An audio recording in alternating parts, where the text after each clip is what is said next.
Xavier Kelly has announced his commitment to transfer to the University of Arkansas. We got to talk about it after the bumper. Don't be cornering me. Hold up. Time. You got to help me with that corner What's up, kinfolk? It's RJ Young. I am not on a step mill. Consider hitting the like and subscribe button because I upload a video every single day. It's always college football related, sports related. We have a good time. Today, we need to talk about defensive tackle Xavier Kelly choosing to commit to the University of Arkansas. He is coming from the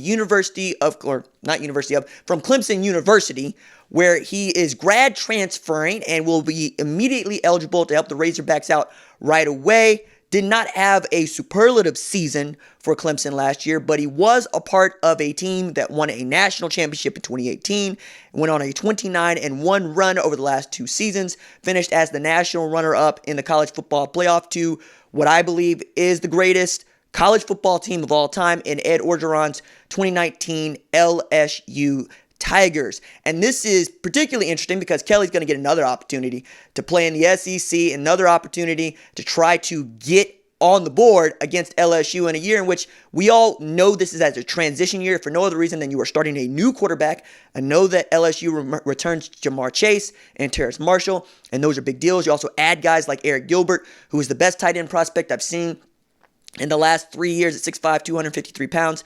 And it was very clear that Sam Pittman was going to be up against it right away in a vaunted SEC West. The SEC West is a monster, if for no other reason than I don't think we've ever seen the caliber of coaches in the SEC West in one division at one time like we're seeing right now with Sam Pittman, Lane Kiffin, Gus Malzahn, my goodness, Mike Leach, Nick Saban, Ed Orgeron, Jimbo Fisher. Look here, man. I understand if you feel like it's going to be a down year for Arkansas. Because if you're just going down the list of their schedule, you see Nevada straight into Notre Dame at South Bend, and you got to go run through the SEC after that. Who knows what Mike Leach or Lane Kiffin's squads are going to look like this year. They're basically on the same page as Sam Pittman, so maybe call those toss-ups.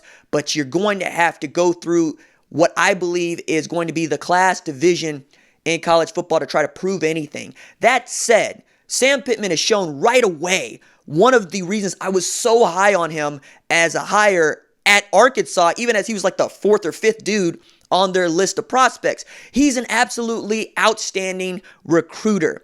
He closed like a freight train to end the 2020 class signing period with, my goodness, the number 30 ranked team in the team rankings for 2020 after having like 4 dudes signed to start the early signing period. Then he added 5 transfers that all can help them over the next year or 2 years. You're going to not just get Xavier Kelly, who fills a position of absolute need for you with guys leaving.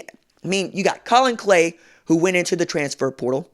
You got TJ Smith, right? That was left as a senior starter. And you got McTelvin Agim, who also left as a senior starter at defensive tackle. So you absolutely needed help there. But now you get to add not just Kelly there, who got some great twitch, who was the number 1 prospect in the state of Kansas out of the 2016 class, picked Clemson over the likes of Georgia, Oklahoma, Alabama, among others. This time around, it was a little less, the market just wasn't there for him. Guys, he was looking at Kansas. He was looking at Kansas State. He was looking at places closer to home, and Arkansas foot the bill, but also gives him an opportunity to play and start right away early on as soon as he's able to get enrolled and get into their strength and conditioning facilities over the summer. It's not about whether or not Arkansas can be good. They have the fan base, of which I'm overwhelmed by how many Arkansas fans there are, and they're thirsty. They're so hungry for a winner, and they have the money to back up their ambition with not just Sam Pittman as the head coach, but him being allowed to come up with enough money to bring Kendall Briles on staff to go along with Barry Odom. You know how I feel about Brad Davis. Hot Sauce was offensive lineman at the University of Oklahoma, and he's going to recruit the hell out of Louisiana. But already with guys like Levi Draper, AJ Reed, Jerry Reed, oh man, my goodness. There's a great argument to be made that with Feleipe Franks in this 5-person grad transfer class, along with this number 30 recruiting ranking class that nobody did a better job of recruiting over the last 3 months than Sam Pittman. That's basically what this is demonstrating to me, because signing day is over and done with. Michigan State is in shambles as they bring in Mel Tucker, and they only were able to do that by doubling the salary. Colorado is searching for a head coach. It might be Brett Bielema. It might not. The return of Burt, because Brett Bielema's getting this Houston nut treatment, which is another thing altogether that I know Arkansas fans are just kind of rolling their eyes at. But if I am an Arkansas fan, I have no choice but to be optimistic about what the season is going to hold in 2020 and especially beyond. Like I said, you're going to go through a gauntlet. Like, you could take an L against Nevada. It's on the table, right? That Notre Dame team, many people expect to be there at the end to compete for a college football playoff spot, as many people expected them to be in that position in 2019. They fell short with losses to to Michigan and Georgia.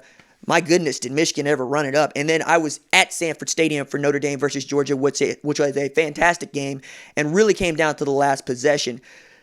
Arkansas could get there if Feleipe Franks can really figure out the sauce that is Kendall Browse's offense. If Barry Odom can get outstanding play out of his defensive backs, guys like Miles Slusher who's coming in, Jalen Catalon who's already there, you could actually outkick this and get to between 6 and even 8 wins. I just think that the schedule is going to be a monster. You're going to have one of these South Carolina type schedules, one of these Texas A&M type schedules in 2020, and that's going to be a lot, but you're going to know who you are at the end of this, right? And all along, Sam Pittman is going to continue to recruit. I mean, adding Malik Hornsby, getting that red shirt for him this year, you're going to be trending in a direction that has you back to the place where you were with Bobby Petrino was running the game.